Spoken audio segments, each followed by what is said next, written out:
Okay, we're starting day 2 of the workshop, so it's my great pleasure to announce Mr. Aaron Johnson from US Naval Research Laboratory.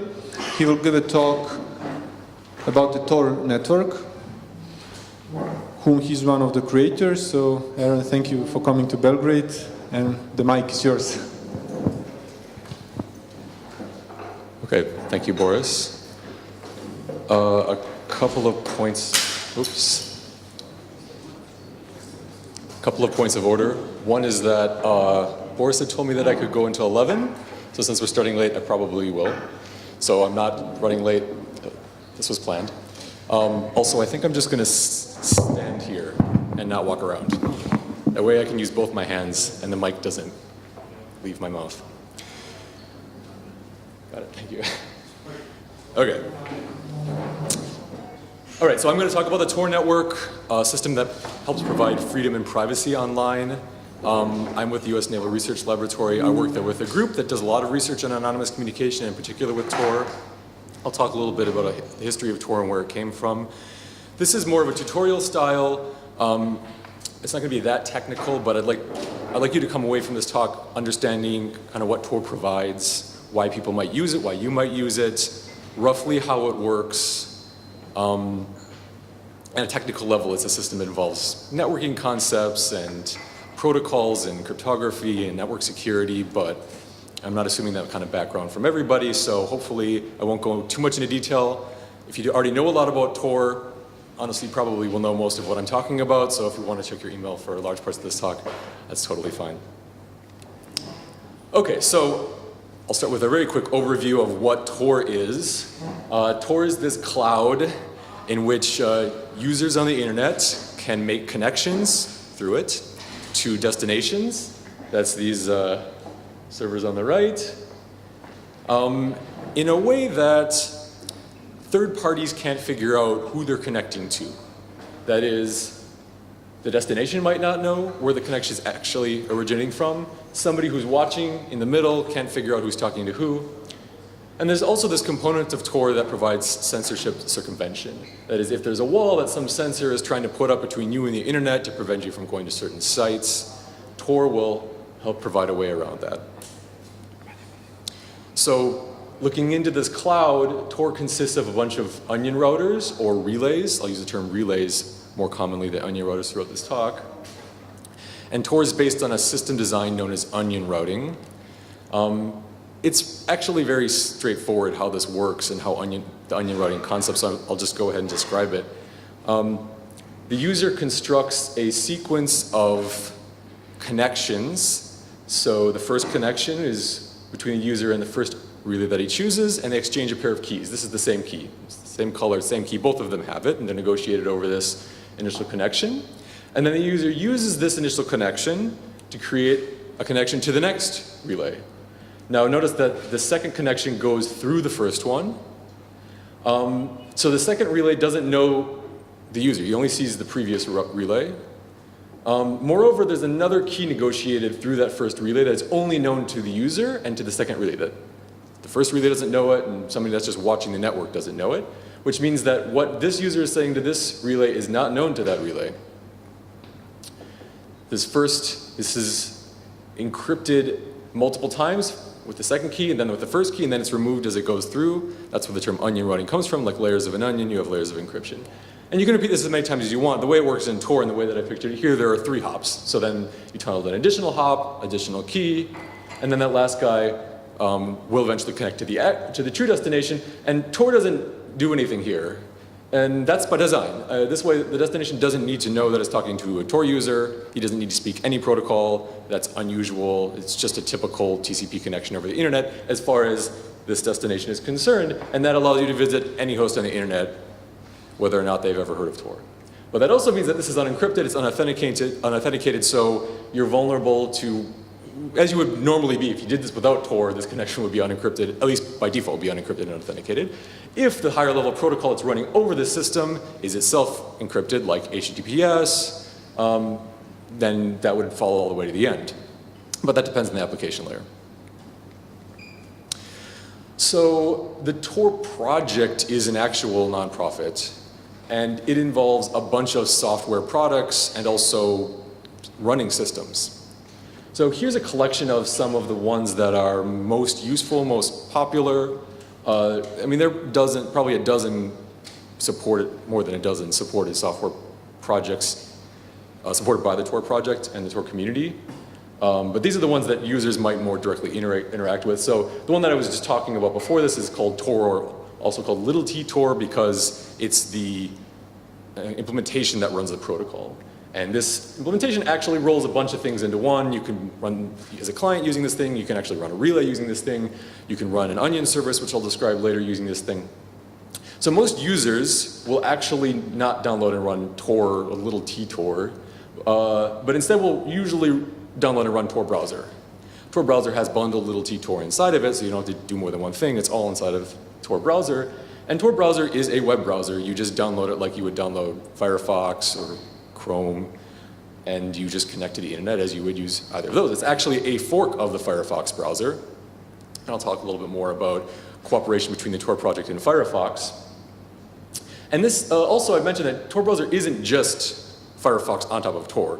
Tor legitimately forks the Firefox browser. They make a bunch of modifications to it because Firefox, while one of the more privacy-aware browsers out there, has vulnerabilities that they haven't, or for their own purposes, will not close, will not mitigate, which Tor wants to and makes those changes. So some of those things include some kind of fingerprinting techniques like canvas fingerprinting or font fingerprinting that a third party can use to track you around the web. Even if you delete cookies, they can just use these various fingerprints that your browser has and reports to any site that asks for them to figure out, oh, it's the same guy on this site that I saw on that site. Tor gets rid of those sorts of things. It also means that Tor browser often doesn't work on some sites because it will limit some functionalities. And if there's a little security slider, and if you turn that up high, it breaks more things, mostly because it turns off JavaScript, which is the source of a lot of vulnerabilities. So another Tor product, another Tor project is Orbot, which would be Tor on Android. It's also a web browser. It's like Tor browser for your Android phone. And another system that uses Tor and is supported by the Tor project is the Amnesiac Incognito Live system, aka Tails. It's an operating system that runs off of a USB key or a CD, if anybody uses CDs anymore. And you can just boot off of it, and it will store no persistent state. It doesn't save anything to the USB key. It doesn't save anything to a hard drive. So after you shut the machine down, anything you've ever been doing is totally erased. It also sends all of its connections over Tor, all of its network connections over Tor, so you can't accidentally ever leak your address. So if you're using Tor browser and you open up a video or something like that, and download a video and open it up with your media player on your machine, that media player and video file might actually instruct your machine to go connect to some site, thereby not going over Tor and revealing your destination. This is a known issue. You need to be aware of it when you're using Tor browser. If you're using Tails, everything, it's at the operating system level, so it can redirect all traffic over Tor. And another system that deals more with censorship is UNI, the Open Observatory of Network Interference. There are a bunch of probes. You can run one of these yourselves. I would encourage you to run one of these that make periodic connections, test various websites or other services to see if they're blocked or see if they're being modified in some way. And this lets us know if Tor is accessible and where it's accessible from, but it does a bunch of other tests. It's not just Tor, it's a whole bunch of websites and other services that are often blocked, and then they have a nice website if you're interested in who on the internet is blocking what.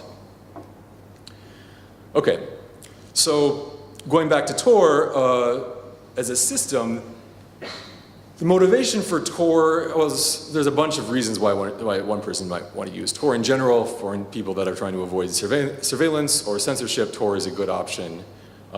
Surveillance or censorship on the internet. Some specific cases of that include journalists who are trying to communicate with sources or do investigations online, learn things about companies or learn things about governments by going to websites or looking up data, and they don't want somebody who's watching them trying to figure out what story they're working on or who they're talking to. Another user of Tor is law enforcement. They often want to hide their own identity when they're doing investigations. They don't want to reveal that they're posing as a drug buyer, or they don't want to reveal that they're pretending to be a forum member to get information on what kinds of credit card identity theft is happening on an online forum. Another example of a use case is intelligence analysts who might be sitting at an intelligence agency and want to gather information about what's happening online, looking at revolutionary groups or looking at terrorists on Twitter or something like that.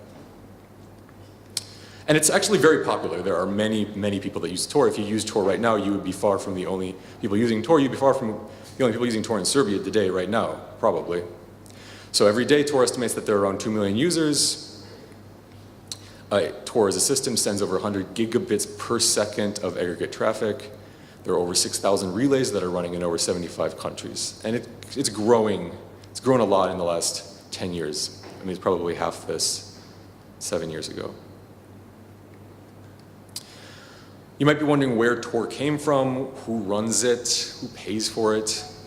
So here's some history about Tor. So the first two bullets up there, it happened over 2 decades ago now, 1996, 1997, were just a couple of research papers. They were written by one of my colleagues, or co-authored by one of my colleagues who I continue to work with at the Naval Research Lab, Paul Syverson, where they laid out the basic onion routing design. That was 96, and then there was an improvement in 97. In 98, they actually fielded a system. This was a purely experimental system. NRL was running some, NRAD in the University of Maryland. More research happened for the next 5 years, really. There's another paper of note occurred in 2000 where we tried to understand really how secure Tor is. That kind of research actually continues now. I would say the Tor network as it exists today was deployed in 2003, and it's been running continuously since then, which is actually pretty good uptime for a distributed system. It has been accessible since 2003. That's 15 years of continuous Tor use. That first Tor network had 13 nodes. It was implemented and run by two individuals that have never been employed by the Naval Research Lab. They were collaborators, academic collaborators with Paul Syverson. They wrote all of the code. The code has always been released since 2003 under a free and open MIT license. It's still under that license today. The design of this 2003 network was published in 2004. That's probably the most comprehensive explanation of how Tor works today. So if you're interested in some technical details, I would still refer you to that paper, although there have been some non-trivial changes since then. Unfortunately, they're not all kind of compiled into a single paper, the way that this presents the basic Tor design. And then Tor incorporated as a nonprofit in 2006. That is who runs the Tor project, which is to say they're a nonprofit, they accept donations, and they have commit access to the Git repository that contains the Tor source code. That's a US nonprofit, and they have a bunch of funders. So as far as the money, Tor has been funded by a lot of people over the years. It was initially funded by research grants. That continues to be a major source of funding, although less on research and more on operations now. I have numbers up here from 2015. That's because I couldn't find numbers from 2018. So I don't actually know what the numbers are for this year, last year, 2016. I think they report their taxes as a nonprofit. I guess I think I could have looked it up, but it's not on their website. Anyway, so I think this roughly reflects the funding levels and the funders of today. Though the funders listed here, this Fastly individuals and stuff, those aren't current. Those are actually from this year. So right now they're funded by many US funding agencies, the Open Technology Fund, the US State Department, the National Science Foundation. There are some companies that provide resources to Tor now. The Mozilla Corporation being the biggest supporter. Mozilla actually runs some relays. Fastly, which is, what do they do? Caching. They have like a caching company. Like they speed up sites by providing caching. Don't quote me on that. And also Tor accepts individual donations. It's a small-ish, I would say 10%. I think they got like $300,000 last year. So if they're still at $3 million, that would be about 10% from individual donations, which is good, and they would like to grow that actually, because I think a goal is to be more independent of any single government's funding. And the Tor project as a nonprofit has employees. They now have over 30 paid employees. Most of them write software, but they also have people that do work on funding and community outreach and user support, do accounting, finances, stuff like that. But the Tor community is much broader, I would say, than the paid employees. Many of the paid employees came from as volunteers and worked for volunteers for many years. So the Tor network, the relays, the bandwidth that's provided, that's not funded by Tor at all. So the Tor network as a set of computers and a bunch of bandwidth is not owned by any single party. It's not controlled by any single party. Anybody can run one. You could run one. I run some. And it's not paid for by any single source. It's paid by whoever's running them, of which we know who these people are for a large part. I mean, it's not like a group of completely anonymous individuals who nobody knows who's running this thing. We have a very good idea. Many of them come to the Tor meetings and they're active on the Tor mailing lists. There are groups, I would say, that run large parts. It's a big consortium that runs maybe 10% of the relays, and a French nonprofit that runs maybe 3% of the relays. So it's not like one relay, one person, but it's also not like 50% of the relays, one person. Okay, I would also just mention that there's a wide variety of systems that you could use to provide anonymous communication. Here's a bunch that are not Tor. Here's a bunch of them. You may have heard of dining cryptographers networks, mixed networks. There are other onion routing designs. VPNs, that's probably the most common one that people would use, a single hop VPN. It's kind of like Tor, except instead of 3 hops, you have 1 hop, and also you don't have all this privacy-focused browser stuff. Private information retrieval-based systems, just other designs that resist classification. So if you think you have an idea for a new anonymous communication system, you may well. There have been dozens of designs that roughly, follow a few basic principles, but it's far from just Tor. But Tor is by far the most the most popular example of such a system. Other than maybe VPNs, I suppose VPNs are maybe more popular than Tor. And it's because it's usable, it's fast enough. Most of the more secure designs are expensive, they require a lot of bandwidth, or incur a lot of latency, or they require some kind of coordination among the users. So Tor is just a usable design. All right. So I'd like to talk a little bit about what kind of security the design can provide for you, the main things that Tor tries to protect against. So the main adversary that Tor tries to protect against is an adversary that's local, that is, that doesn't control or observe the entire network and is active, can do whatever they want, create connections, pretend to be a client, run some relays. But a particular thing to notice is that Tor is not secure against a global adversary. If there is somebody who can see all the traffic on the internet always, you are not secure against that adversary. I don't believe that such an adversary exists, but it's also not like you need 100%. I mean, if you observe 50% of the traffic, you can de-anonymize some Tor connections. If you can observe 20% of the of the internet's traffic, you can de-anonymize some Tor connections. So Tor has a known weakness. This is known from day one. It's not like in hindsight we realize that there's a security issue. Tor is only secure against smaller adversaries, small in the sense of how much internet traffic that they can observe or how many of the relays they control. So yeah, an adversary may run relays. An adversary may run the destination. So you should be secure even if your destination is trying to figure out who you are. Tor tries to protect against that, and the adversary may observe some of the internet. Maybe you want to protect yourself from your ISP knowing what you're doing. You want to protect yourself from your country knowing what you're doing, or something like that. So yeah, those are the settings in which Tor attempts to provide anonymity and privacy online. To give you a more precise idea of what exactly Tor is trying to hide, Tor is trying to hide primarily your IP address, which is the address that you would otherwise attach to every one of the packets that you send onto the internet, and then everybody that's between your destination can see, including your destination. That IP address is linked to your ISP. Your ISP knows that you have that at all given times. You also often keep that for a while, so you can be tracked across the web using only your IP address. It also says a lot about you, where you're probably located. So there are different sort of varieties of anonymity with respect to your IP address. You could have sender anonymity, which is that some other party other than the sender, like the destination or an observer, can't figure out who's sending this traffic. The flip side would be receiver anonymity. You can't figure out exactly the IP address of where you're connecting, or somebody who's observing can't figure out exactly where it's going.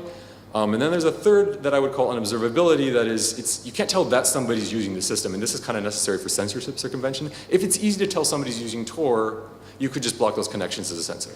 So you should make it, you need to make your use of Tor unobservable as sort of a prerequisite for providing censorship circumvention. And Tor tries to provide all three of these in various modes. And now I'm going to talk about those modes of use, because there really are different ways to use Tor. And if you, for example, download a Tor browser, you would need to make a decision about how to use Tor already. So at a high level, Tor provides bidirectional communication. It provides a TCP connection. So if you're familiar with networking protocols, that's a certain kind of transport protocol. There's another one that's common called UDP. You can't use UDP over Tor, if you know what that means. The Tor executable provides something called a SOX interface. It's like a proxy interface. So any application that is aware of that SOX protocol, which is a standardized protocol, can communicate. Most browsers are. And as I mentioned, Tor also provides some application-specific software that you can run over Tor to make the whole process easier. All right, so then for the different modes of use of Tor, the first one I'll call exit circuits. These will provide sender anonymity. That is, anybody who's watching the traffic, including the destination, shouldn't be able to figure out who's sending it. Another one will be onion services, and then I'll talk about censorship circumvention. So I'll start with exit circuits. Okay, so this is sort of like the diagram that I had earlier, but I have a couple of extra things up here. These are directory servers. So the way that you make an exit circuit, if you're using Tor, is you learn about the state of the network from these directory servers. This is a semi-centralized feature of Tor. There are 9 directory authorities, so an adversary would have to compromise a majority of them because they vote on these things. But that's how you figure out what Tor is right now and where the servers are. Okay, so you get some data from the directory servers, and then all clients begin their connection with what's called a guard. So I've put these little shields on these relays because they've been designated as potential guards that you can use. And that's a sensitive position because only that position will directly observe the client. Know that they're using Tor, know when they're active, know kind of how much they're saying. Relays also define something called an exit policy. That a policy describes who they're willing to connect to in terms of their IP address and their port. So the standard exit policy would block most file sharing ports, I think. It blocks SMTP, so you can't act as to prevent email spam being sent over Tor. And you could just not send exit traffic at all. Most relays don't, actually, but you need some. Then clients will construct this circuit, as I described earlier, using a telescoping process. But that circuit actually carries multiple connections. These black lines are supposed to indicate 2 different connections going to different servers. And multiplexes multiple connections, multiple what are called streams in Tor, the Tor language, over the same circuit for efficiency purposes. Which means that to some extent, these different streams that are going over the same circuit can be linked. So these are, let's say, different servers that are serving up different resources on a web page, like maybe this is an image server, maybe this is a JavaScript server. They can guess that maybe this is coming from the same, those requests are coming from the same party because they're coming from the same exit at about the same time. Okay, and then every so often you change your circuit to provide unlinkability from your previous connections. So you were browsing some news earlier and now you're connecting to your email. Hopefully by changing what circuits get used, they can't connect the person who was browsing that news site with the person who's connecting to this email server. This circuit creation is designed to provide anonymity from anybody who's watching, except the sender knows everything. The sender's in charge here. He knows the destination he's connecting to, he knows the relays that he's selecting.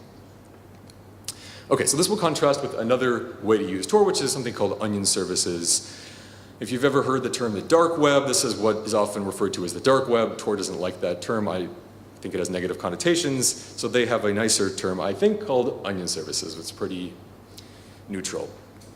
So onion services provides kind of anonymity to everybody. So now I've got a new diagram. How does connecting to an onion service work? Here we've got an onion service. I've also added in a new kind of directory server called an onion service directory. Actually, there are a bunch of these running on the relays, but just for simplicity, I'll only include one here. And I'm going to describe the process of connecting to an onion service. There are 7 steps, so if you get lost, that's fine. But just to give you an idea of how you can make it so that I don't know exactly the location of where I'm connecting to. He doesn't know the location of the person that's connecting to him, but actually we can communicate, and then the third party can't figure out anything about who's talking to anybody. Okay, so this is the 7-step process. First, this onion service, in order to be connected to, he just sits here and waits for connections. So he'll maintain persistent connections into the network at a point that he chooses called the introduction point.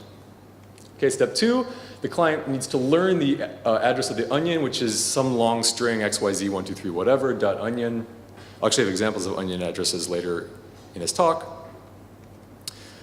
Then the client needs to know how to connect to this service, that is specifically, he'll need to figure out the introduction point, so he makes an anonymous connection to the onion service directory that will send him this mapping between the onion address and what introduction point that onion address is currently using. Actually, it uses multiple introduction points. After he gets that information, the client builds 2 circuits, one to the introduction point, and another to be used later to a rendezvous point. This is chosen by the client. Then the client notifies the onion service of the rendezvous point that he chose through this introduction point connection that they've both made now. So that thing goes from the client to the onion service, and the onion service now knows, okay, a client wants to meet me at this rendezvous point, RP. Then the onion service builds a connection, another connection, anonymous, 3-hop circuit to the rendezvous point, and now they can use that now completed circuit to communicate. Note it's now, that should be 6 hops, yes. Well, I think I skipped a hop. Let's say it's going through this one. 1, 2, 3, 4, 5, 6. All right, 6 hops. So it's not a 3-hop circuit, twice as long, has twice the load on the network, actually. Okay, so I'll come back to onion services kind of when I talk about the future of Tor later. Now let me talk a little bit about Tor's censorship circumvention features. There are actually many entities that want to block Tor, countries, China blocks Tor, for example, companies, for security purposes, they will block Tor. Actually, Tor is blocked within the Navy. But Tor, thankfully, Tor has many mechanisms to get around this kind of blocking. It's exactly what it's designed for. So, okay, wait, I should go. So, if you just use Tor, it's easy to block because the relay IPs that I've described, they're all public. So anybody can just block, all, your network administrator can just block all those IPs. So that's easy. Some other issues that are not quite as low-hanging fruit are Tor connections are made over TLS, Transport Layer Security Protocol. So you could just block TLS. That has happened in some countries. Tor cells also have a fixed length, so they kind of have a characteristic traffic pattern. It's never actually been used for blocking Tor, but you could identify it that way. So to deal with the main issue that the relay IPs are public, Tor has a set of private relays called bridges. So I have a little bridge here that helps you get around the blocking. They're private, so the sensor can't know about them, but you need to know about them. You, the user, need to know about them somehow. So they have a bunch of ways to get these that hopefully the adversary can't get all of them. So you can solve a CAPTCHA, you can send an email. If you know somebody that knows somebody, maybe they can give you one. There's another whole different approach that actually doesn't use bridges, but I wanted to mention it called Meek that uses cloud services. It's not a design of cloud services to provide censorship circumvention, but by nature of the way they design themselves, they actually allow something called domain fronting, where you connect to Azure, say Microsoft Azure's cloud service, and you claim you're going to CNN.com, but it's an encrypted connection to CNN.com, which is normally encrypted, looks fine to a sensor, but then you actually connect to Tor, a Tor application running in the Microsoft Azure cloud that then forwards your traffic onto somewhere else.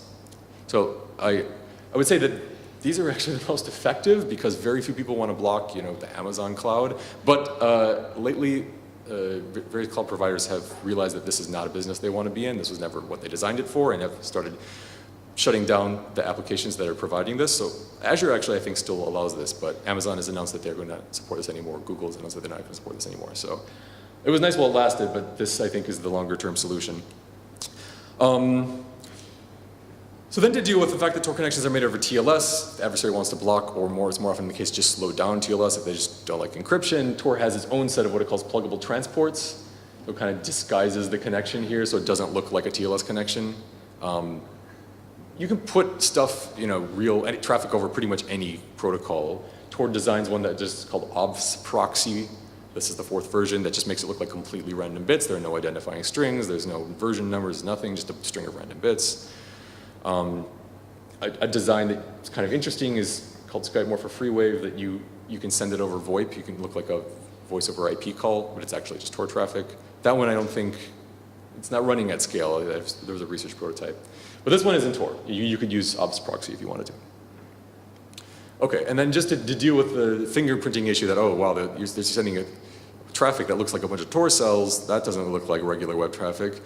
There are some designs that try to get rid of that, randomizing the lengths or making them look like HTTP traffic. This one I think you could actually use. This one I think was a research design. Okay, so I should talk about the weaknesses. This isn't a perfect system. First, many countries have the manpower to enumerate all the bridges. I mean, if it's solving a CAPTCHA, you could just pay somebody 8 hours a day to just solve CAPTCHAs all day, and they would probably get, there aren't a million bridges, so it actually wouldn't take that long, and that's what they do. So that's an issue. You can also try to detect the bridges by watching your traffic. If it looks weird to you, it doesn't look like an HTTP connection, looks like a bunch of random bits, you could then try to connect to it as a bridge. I think OBS4 deals with that issue, but that has been an issue in the past. Okay, so it's not a perfect system, but it works for many people. Thousands and thousands of people use Tor for censorship and circumvention. So I also want to mention attacks. Tor makes compromises in security in order to work and work well. That is, so it doesn't take an hour to download a web page. If it doesn't work, it's not going to be useful, so they give up on security. That was sort of inherent to the design from the beginning. But it does enable attacks, and everybody that uses Tor should be aware of that fact. So I just started listing attacks. I stopped at 10. There are more. You could categorize them in different ways. A lot of the research that I do and that people that do this kind of work do is find new attacks and classify them and figure out how we might defend against them. You know, they all have different flavors, exactly what you can learn and what you need as an adversary in order to mount the attack and how observable it is. So it's not like, oh, there are 10 ways to completely de-anonymize users all the time. It's not the case. Some of them are very difficult, or they take a long time, or you really need to know what you're doing, or it only works for 1% of the users, or something like that. So it's not as bad as this might seem, but I would like to focus on the one that I consider the most an issue. It is sort of inherent to the Tor design, so it's also the most problematic to solve. Many of these other ones have been or could be solved with minor changes to the design. But one called the correlation attack is inherent to this design, and it's sort of the reason Tor doesn't work against a global passive adversary, as I was mentioned earlier. So I'm going to illustrate this attack. I think that if you understand one thing about Tor's weaknesses, this is the attack that you should understand. So in the correlation attack, you as an adversary need to be able to make some observations on traffic entering the network and traffic leaving the network. Let's say that you can observe traffic from this user and you can observe traffic to this destination. That could be because you're the destination, it could be because you're an ISP that's in the middle of both of these, it could be because you got subpoenaed logs or something from various ISPs and you could see who made connections to various places. Then you observe some packets coming at a certain pattern from the user into a Tor guard, and then you observe a similar pattern of packets coming out of Tor, a Tor exit to a destination. And it's unlikely that there's any other user that sent in that same pattern or that had a pattern that resulted in this output pattern. If they happen just after each other and it's the same number and it's about the same timing.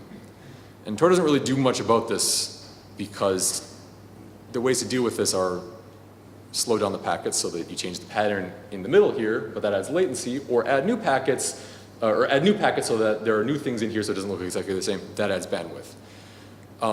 And there's no great idea for how to do this with a small latency penalty or small bandwidth penalty. It's kind of easy to break this unless you just pad everything or unless you just delay forever. And so it doesn't even try. Tor just gives up on this entirely on purpose. And then an adversary who can make these observations can identify, oh, this guy is talking to that destination. So some scenarios where this is possible would be where an adversary controls some relays. Anybody can run relays, so the adversary can run relays. And then you get unlucky, and you choose a guard, and you choose an exit that are run by that adversary, and then he can observe it, and then he can de-anonymize that connection. It's also possible if the adversary can observe parts of the network, if he's an ISP, or a country that can observe traffic coming in and to and out of these users and relays, and then if you happen to choose one of those relays is your exit and you're under observation, then the correlation attack can happen. So here's a graph of an estimate of how long it might take for you to create a connection that is vulnerable to this kind of correlation attack. For a specific adversary, this graph shows an adversary that has 10% of the guard bandwidth, which is not small. That's actually a lot of bandwidth. I run two 1 gigabit servers, and I think let's say 1 gigabit server, I think roughly speaking, that's like 1.5% of the network. So this is like 15 gigabits per second. I mean, it's not nothing, but it's also not cheap. So, and then also you need some exit bandwidth, but much less. The reason being you choose a new circuit every time you connect somewhere, so eventually you'll use the exit no matter how small it is, the adversarial exit. The real trick is to get the guard. So this x-axis shows days of activity. We're just assuming you use Tor every single day for purposes of this analysis, and the y-axis shows the probability that at least one of the connections that you made went through a malicious relay, a malicious guard, and went through a malicious exit at the same time. And this is sort of a cumulative thing because if it happened once, this is the probability that happened at least once, so once it happened, then you've lost the entire time. So as you can see, within the first few days, it gets up to 0.1%. That's because the adversary is 10% of the guard bandwidth. So it takes a few days depending on your activity levels. Actually, this is a specific model of user activity, but pretty quickly you'll have chosen the guard. With a 10% probability, you'll have chosen the guard, and then pretty quickly one of your circuits will go through their exit and then look at you at that point. Because you use your guards you should use a guard and use it for a long time, months. Now, why does it increase? Actually, you use your guard, like I said, for months. I think Tor is 3 to 4 months, so that should happen around here. So why isn't it just flat until that point? The reason is Tor relays are run by volunteers, so they go offline. If they go offline and you want to use Tor, you need to choose a new guard. That's basically all of this. Is you chose a guard with some probability that happened to go offline. You chose a new guard that some probably went offline a few days later than that. This is kind of the rate of churn, basically, of the Tor network filtered through the probability of choosing the adversary's guards. So, at the end of this is 180 days, about 3 months, or 6 months. You get up to about 23% chance of having a single compromised stream. That's not great. This is not a small adversary, but it's not the entire network. So one should realize that when using Tor. So I've just cited a paper that this came from. This isn't the exact graph in that paper. I reran the numbers using, Tor changed the way that you selected guards. But there are more models and explanation of where this sort of thing came from that paper, which is 5 years old now, actually. Okay, so it's about 12 minutes to, I'm going to talk about the future of Tor now. This has all been like how Tor works, and mostly not my own research. Now I'm going to give you 5 things that I think are interesting for the future of Tor that I think is interesting research, or maybe the research done and its development, but 5 ways that I think the Tor network can and should be improved in the future. And now I'll start including some of the things that I'm working on in this space. Okay, so the first thing, just following right up with that correlation attack description, is improved security for Tor. So basically people have eventually realized that given Tor's current design, protecting the communication between the client and the guard is the most important thing. It's difficult to protect exit to destination communication, in part because Tor makes a decision to change the exit very frequently so that you can't link together multiple connections. Okay, well if they're going to stick with that choice, then if you want to prevent a correlation attack, you've got to protect the other side. And that's the Tor that choice has made. That's why there's this asymmetry, long-lived guards, and then exits are quickly changing. So the question is, how can we make it as difficult as possible to observe the communication between you and your guard? And there are a bunch of ideas, a bunch of designs that have been proposed for ways to do this. Something called location guards, something called route sentinels, something called vanguards. These are in various stages of design, some kind of work in progress. Other ones actually have existing Tor proposals and they're writing code for it. I'll mention like a few papers that I've worked on this exact issue, one that's going to be published this next month at the Privacy Enhancing Technology Symposium. So it's an ongoing research area. That's kind of the point. Another thing that I think is and should be improved in Tor is its performance. If you use Tor, if you say downloaded the browser at the beginning of this talk and started to use it, you probably would notice it's a little bit slower. It's not unusable, I use it every day, but it's slower. So if there's something that you don't really care about somebody watching you doing, often, I mean, it's a better choice to not use Tor because it's slower. And also, Tor has limited bandwidth resources, so you probably shouldn't do everything over Tor just to save some for other people.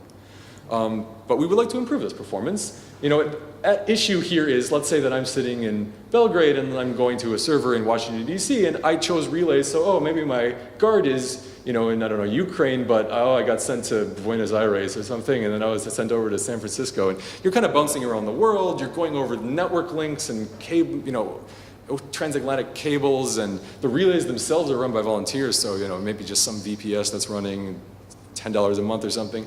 So this is kind of the issue. I can't just send traffic over, you know, my high quality, you know, hotel links. But there are a lot of, you know, ways that this traffic can be slowed down, not to mention there's a bunch of other people that are using Tor. So that's the issue. Now, some ways to improve this, enhance congestion control. Tor does a bunch of layers. It uses TCP, which has its own congestion control, and Tor does its own flow management on top of that. It's not working as well as it could be. So we could do a better job of making use of the network resources. Another issue is the scalability. The Tor network is about 7,000 relays right now. It couldn't handle 100,000 relays and 20 million users. This is actually a discussion they're having because Mozilla wants to put a lot of its users onto Tor. Tor couldn't handle Mozilla's users today. So it needs to deal with that by getting more resources, also by making its protocols more scalable. Right now, to learn about the network consensus, that is, what are the relays online, you just download the new whole file every hour. That's not a very scalable thing. And another thing is a better bandwidth measurement system. Since these relays are run by volunteers, you're never sure, maybe the volunteer doesn't even really know how much bandwidth they actually have, so you kind of need to figure it out. Tor has a way of doing it. It both doesn't work very well and is not very secure, so that's the thing that we're working on.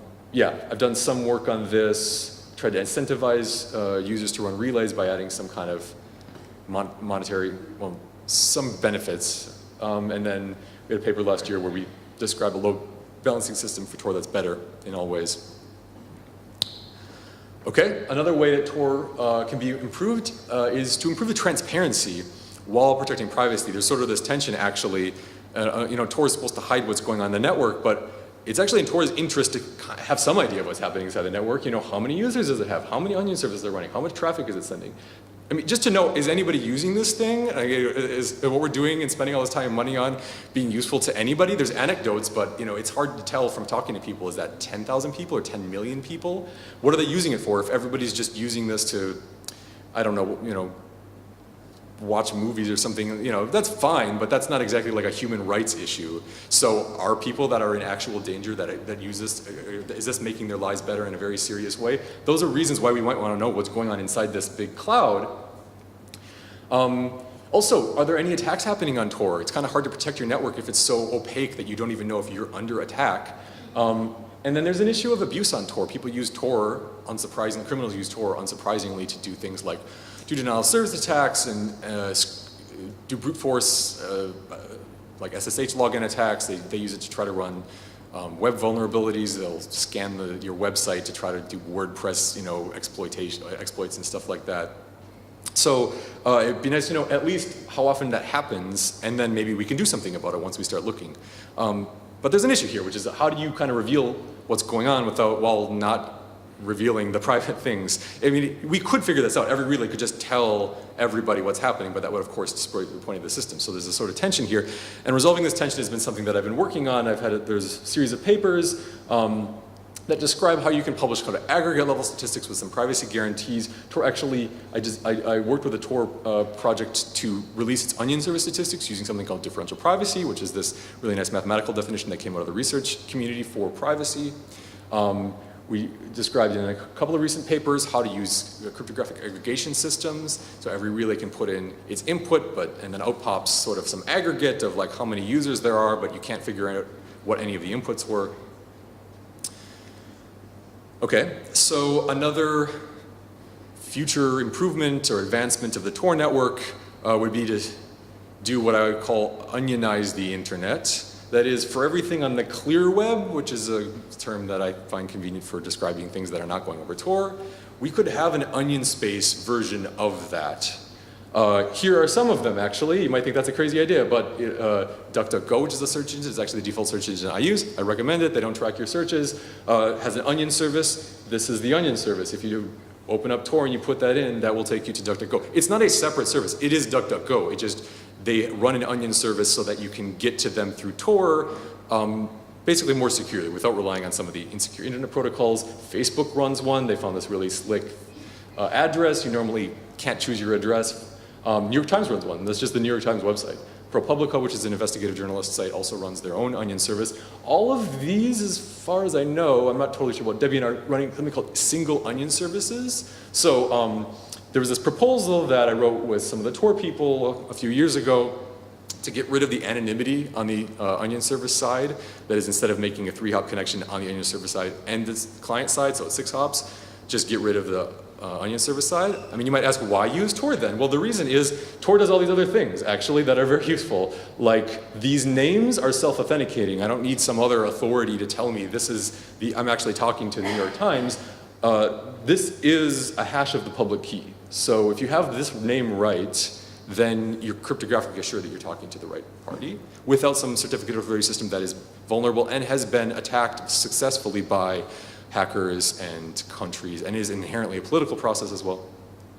Also, the name lookup process, the way you go from this to connecting to the onion service, it doesn't go through DNS. DNS is an absolute horror show of security. It has no security, it has no privacy, it doesn't even have basic encryption. Anybody on the internet can figure out everything that you're going to.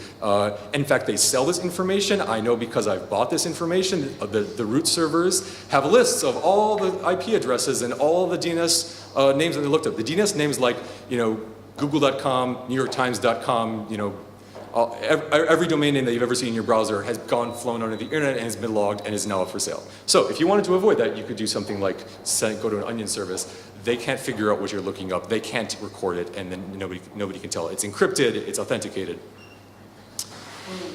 All right. The last sort of future goal or opportunity for Tor, I think, is more of a combination or fusion with Firefox. So Tor already, as I had mentioned, forks the Firefox browser. It's created by Mozilla Corporation. But it would be nice for Tor to not have to maintain its own separate branch, and every time they change it, they need to re-update their patches. Firefox, or the Mozilla project, is actually very cooperative and has put time into helping Firefox become more Tor or vice versa, I'm not really sure. So there's this project that's ongoing called Fusion, Firefox using onions. It's grown out of this existing effort called the Tor Uplift project that takes the changes from Tor and puts them into Firefox so that Tor doesn't need to maintain them anymore. This is good for Firefox users because it eliminates many of the vulnerabilities that Tor people care a lot about and have discovered and have fixed, so Firefox gets them for free. And the goal is to have a sort of super private browsing mode that would be in Firefox that would just go over Tor. So you don't need a separate Tor browser, you just download Firefox, you go into super private browsing mode, and now it's not just, oh, they don't have cookies and that doesn't save your history, it's also your ISP doesn't know where you're going to, and somebody watching the internet can't figure out where you're going to because it's sending anything over Tor. They can't do that right now because, as I said, Tor couldn't handle all of Firefox's users, but I think that is a very good and very plausible goal that people other than me are working on. Okay, so that is my talk, if there are any questions.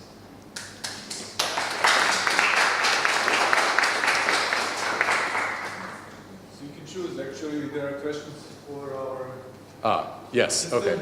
Sorry, I totally forgot about that thing. Yeah, but probably you answered most of them, so... Yeah. Maybe... Let's see, what is the speed of the Tor network? I would say if you go to metrics.torproject.org, there is a performance tab that will give you more statistics than I could ever tell you. It kind of varies. How can I make my computer available for use in the Tor network? You download the Tor. I mean, it should be up, your computer should be online most of the time. That's sort of a requirement, and you also kind of need to have sufficient bandwidth. So if it's a laptop, it's not really going to work as a Tor relay. It's not that useful. It also should have like 100 megabits a second that you're willing to devote to Tor. Otherwise, it's just not used fast enough for other people to use. But if you're willing to do those things, just go to the Tor website, download the Tor server, run it, you're done. No configuration needed. You can configure it, but factors behind the success of Tor's uptake. Yes, that is a good question. I would say because they're focused on performance overall. It was also sort of fortuitous timing. Those initial papers that I mentioned occurred in the late 90s. If you recall, that was sort of when the web was emerging. Tor was the first web-focused anonymous communication system. So I think Tor became successful because the web became successful. Prior systems had been focused on email. People cared less about that. But the web was very powerful and very useful and exploded, and I think Tor grew with that. Website fingerprinting is the ability to tell what website you're visiting looking only at the traffic pattern. That is, even if it's going to Tor, if you can observe the pattern of packets, they're encrypted, so you can't tell what they are, you can often tell where they're visiting. This is actually very surprising, but just based on how many of them there are and kind of the back and forth between you and a website. For example, if you go to, I don't know, CNN, there's 1 million ads and scripts and images. Actually, it's probably like, there are 472,635 of those things.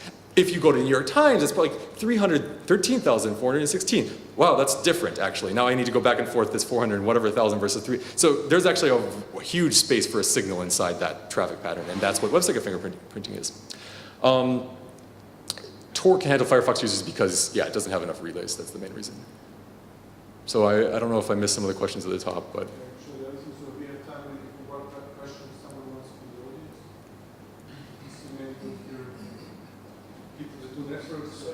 So if more people start using Tor, and we have more computers available, so basically every person that runs Firefox allows his computer to be used for Tor, then Tor could be used for Tor. Yeah, Tor has chosen not to do a peer-to-peer design like that, where every user is also a relay. They're a client-server design, and that's intentional, and I'm glad that they've done it. Clients, especially since Tor was designed, have evolved to be not really suitable for serving as relays, because like your phone, you can use Tor via your phone. Your phone shouldn't be relaying traffic. You pay for data like that, and also power issues. Even laptops, they go up and down too often for it to be useful. So, yeah. There is a system that's designed like that. It's called I2P. That's another one you can use. I don't think is a great design, but that is in existence. Yeah.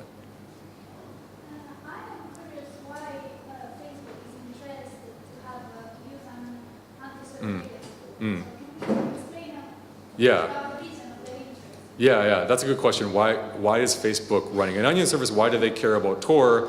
Obviously, if you're logged into Facebook and following their own policies, you need to have your real identity on your Facebook account, so you're not anonymous to them. Yes. So a reason is Facebook is blocked in many countries. Facebook is blocked in China. I'm not sure if it's blocked in Iran. Well, at least it's blocked in China. So Facebook would like to make it easier.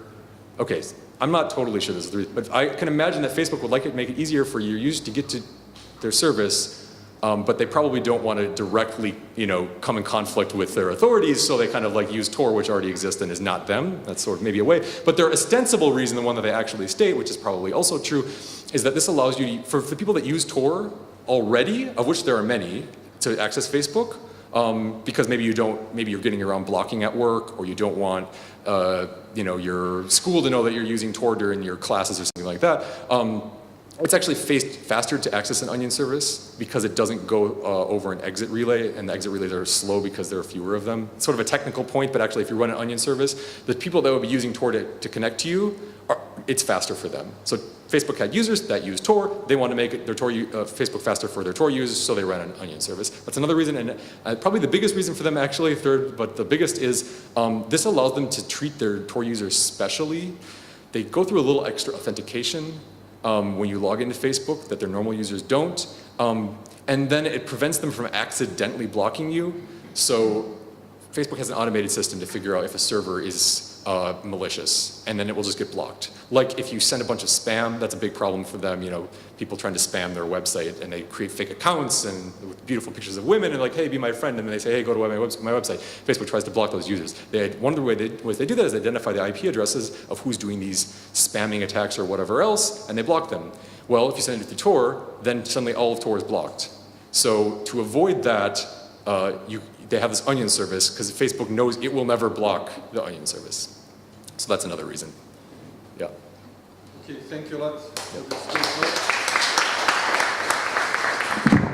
Okay, please, for all who want to join our interesting discussion over this avatar, you can, there are links here on these walls, but you can also go to our website, and then you have talks, and then you have this question forum, so you can join it. Now we have coffee break. We will start at 11:20, so we have 3 more exciting talks. Thank you.